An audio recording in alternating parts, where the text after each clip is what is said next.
Let's start chapter 6.3, which is about integrals involving trig identities. First question might be why. Well, lots of things in life are cyclic, like daily cycles, yearly cycles. Music has a lot of cyclic, like musical sound, like notes have a lot of cyclic behavior to them.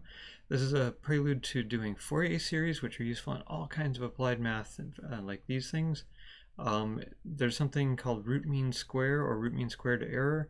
Root mean squared error is useful in statistics and machine learning. Root mean square is useful in electrical engineering especially, but also other kinds of engineering. It also gives us a chance to exercise trig identities, and who doesn't love that? And it's also a warm-up to the next chapter about trig substitution. So not that that's maybe our main goal in life, but it works nicely in the curriculum.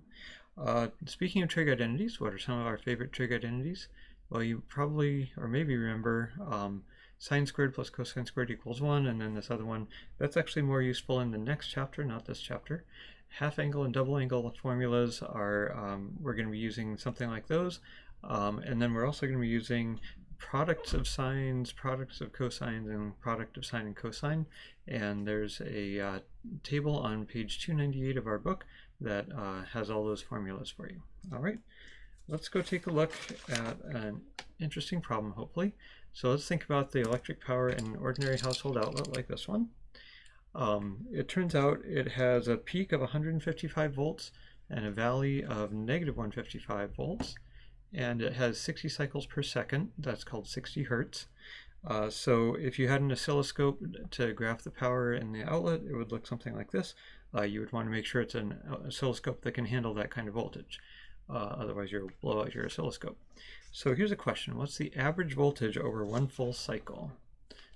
Well, if you took the integral from like there to there, the positive area would cancel out the negative area, and the average voltage would be 0.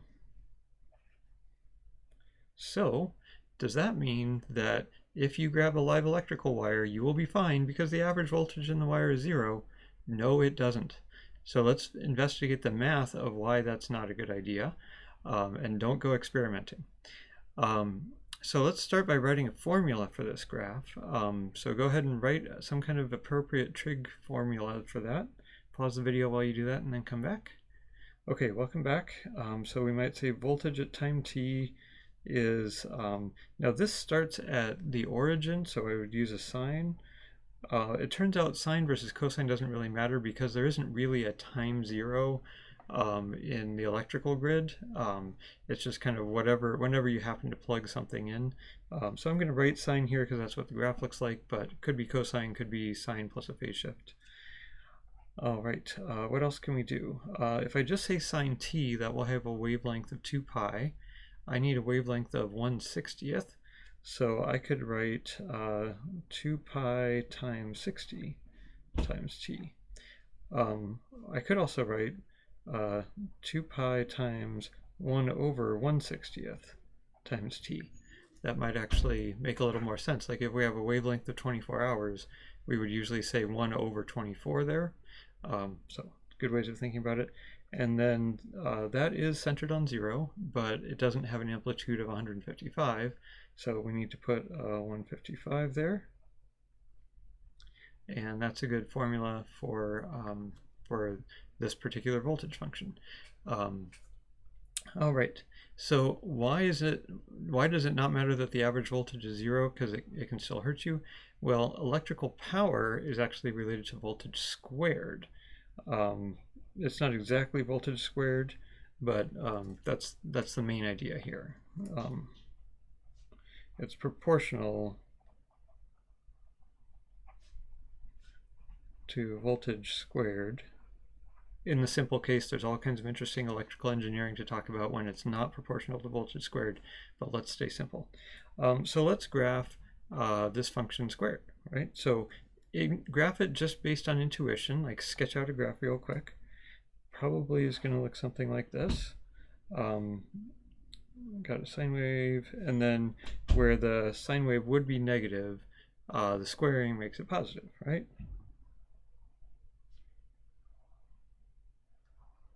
So here's 1/60th of a second, and this is my intuitive graph.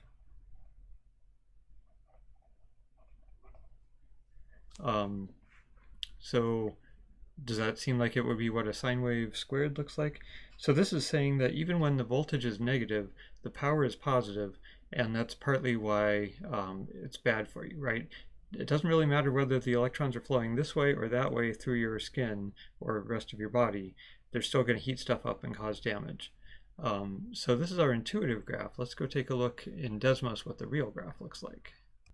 So here I've got a simpler voltage function just with an amplitude of 1 because it makes it easier to graph when I square it. I've got the frequency set here. And now let's graph v of t squared. Actually, if I do this, Desmos doesn't know what I mean because it doesn't automatically think of t as an x variable. So I need to put x there. So does this look like the graph we had sketched from our intuition, or are there differences? I think there's differences because the graph we sketched by intuition kind of came in linearly here and then out linearly. It didn't have this smooth transition, almost like a parabola. So the graph we actually did intuitively was more like absolute value of the voltage, where it has a sharp corner there and comes in linearly and goes out linearly. Can we explain why the squared version looks more like a parabola here? Well, it's like taking a linear function and squaring it, which would tend to give you a parabola. Let's go back to paper and pencil. All right, so this intuitive graph is actually absolute value of sine rather than squaring. So let's graph sine squared. That it was actually kind of like a parabola near the origin. And then it did this, and then when it came back down, it was kind of smooth again. Pretend those are all the same wavelength. And what was one cycle positive and negative up here is now two cycles going low, high, and then low, high again. So this is actually sine squared.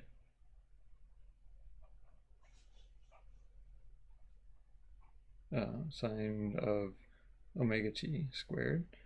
So put our frequency in there. So we need to think about what's the average of that function. You could kind of eyeball it. It looks like the average value might be something like this. And does that function kind of look like a sine or cosine wave? I wonder if it's exactly a sine or cosine wave or not. So let's go think about that in the next video.